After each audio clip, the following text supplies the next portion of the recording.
జగన్నాథపురంలో వెలిసిన శ్రీ బాల త్రిపుర సుందరి సమేత సర్వేశ్వర స్వామి ఆలయంలో వైభవంగా ఆలయ పునఃప్రతిష్ఠ పూజ కార్యక్రమాలను ప్రారంభించారు. శ్రీ బాల త్రిపుర సుందరి సమేత సర్వేశ్వర స్వామివారి ఆలయంలో స్వస్తి శ్రీ చంద్రమాన శ్రీ క్రోధినామ సంవత్సరం పాల్గొన బహుళ పాడ్యమి శనివారం స్వామివారి విగ్రహ ప్రతిష్ఠ చేపట్టడం జరుగుతుందని ఆలయ ఉత్సవ కమిటీ చైర్మన్ మేడిశెట్టి వీరభద్రరావు, ఆలయ కార్యనిర్వహణాధికారి లక్ష్మణరావు, పూజారి యోగానంద సత్యబాబు పేర్కొన్నారు. మంగళవారం గ్రామ ప్రదక్షిణతో పాటు వివిధ నదీ జలాలు తీసుకొచ్చి దంపతులచే దీక్షా సంకల్పం అనంతరం గణపతి పూజ నిర్వహించారు. 5 రోజుల పాటు ఆలయ పునర్నిర్మాణం పూజ కార్యక్రమాలు చేపట్టడం జరుగుతుందన్నారు. 4 కోట్ల రూపాయలతో రాతి కట్టడంతో ఆలయాన్ని పునర్నిర్మాణాన్ని చేపట్టామన్నారు. ఈ కార్యక్రమంలో గెడ్డం పూర్ణ, ఆదూరి ఏడుకొండలు, మేడిశెట్టి చిన్ని, చింతపేర్రాజు, ఎర్రంశెట్టి సురేష్, పసుపులేటి శ్రీనివాస్, చొక్కాగిరి తదితరులు పాల్గొన్నారు.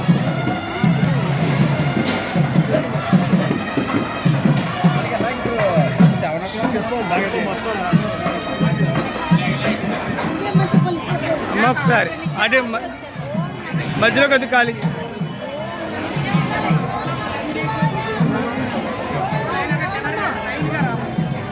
ఒక లైన్ రావాలి. లైన్ మధ్యలో పొలం మీరున్నారు కానీ లైన్ రావట్లేదు పిల్లలు.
ఓం నమ శివాయ.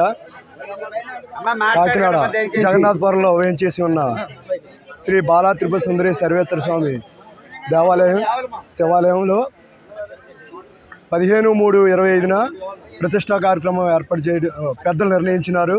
అలాగే ఈరోజు 11 నుంచి కూడా ఉదయం 7:40 108 మంది కన్నీళ్లతో కలసలు తీసుకుని కాకినాడ స్మార్ట్ సిటీ ఎమ్మెల్యే గారి ఆధ్వర్యంలో వాళ్ళ కుమారులు మోహన్ వర్మ గారి ఆధ్వర్యంలో 108 మంది కన్ని పిల్లలతో వెంకటేశ్వర స్వామి గుడి దగ్గరికి వెళ్ళి అక్కడ నుండి ఇలాగ నగర వీధుల్లోకి శివాలయంలోకి రావడం జరిగింది. అక్కడ నుండి గణపతి పూజ తర్వాత భక్తులందరూ కూడా ఈ గణపతి పూజ హోమాలు అయిన తర్వాత విష్ణాలయంలో అన్నప్రసాదం ఏర్పాటు చేయడం జరిగింది. అలాగే ఈ రోజు నుండి 5 రోజులు కూడా ఉదయం గణపతి పూజ హోమాలు, అలాగే 4 గంటలకి సాంస్కృతిక కార్యక్రమాలు, తర్వాత మళ్ళీ యాగాలు ఈ జరపబడిన 5 రోజులు కూడా 14వ తారీఖున కుంకుమ పూజ ఏర్పాటు చేయడం జరిగింది. వాళ్ళందరూ కూడా 13వ తారీఖున వచ్చి తగు రసీదు తీసుకుని తర్వాత పూజలో పాల్గొనవలసిందిగా కోరుచున్నాం. జగన్నాథపురం శివాలయం 400 సంవత్సరాల నుంచి చాలా విశేషమైన ఆలయం. ఇక్కడ కాకినాడలో మన ప్రధానమైన ఆలయంగా విరాజిల్లుతోంది.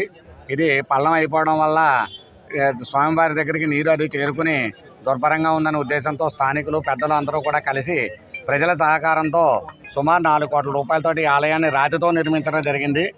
ఈ రాతితో నిర్మించిన ఆలయాన్ని విశేషంగా 15వ తారీఖు ఉదయం 10:29 ప్రతిష్టా కార్యక్రమం నిర్వహించబడుతోంది. దానికి మొదటగా ఈ రోజు నుంచి దీనికి సంబంధించిన విఘ్నేశ్వర పూజ, పుణ్యవాచనం, పంచగవ్య ప్రాసన, తర్వాత ఇప్పుడు అగ్నిబంధనం, అగ్నిని ప్రతిష్ఠించి పుట్టించడం జరుగుతుంది. అక్కడి నుంచి మనకి ప్రతిరోజు హోమాలు జరుగుతాయి. ప్రతిరోజు సాయంత్రం ఒక్కొక్క అధివాసం జరుగుతుంది. అధివాసం జరిగిన తర్వాత ఆఖరి రోజున రత్నన్యాస కరాన్యాసాలతో యంత్రాలకి ప్రాణప్రతిష్ఠ చేసి మనం 15వ తారీఖు ఉదయం 10:29 ఎమ్మెల్యే గారి చేతుల మీదుగా ఈ యొక్క పునఃప్రతిష్ఠా కార్యక్రమం జరుగుతుంది. కాబట్టి భక్తులంతా కూడా ఈ కార్యక్రమంలో విశేషంగా పాల్గొని స్వామివారికి కృపగా పాత్రలు కావాల్సిందిగా ఆలయ అర్చకుల తరపున కోరుతున్నాం.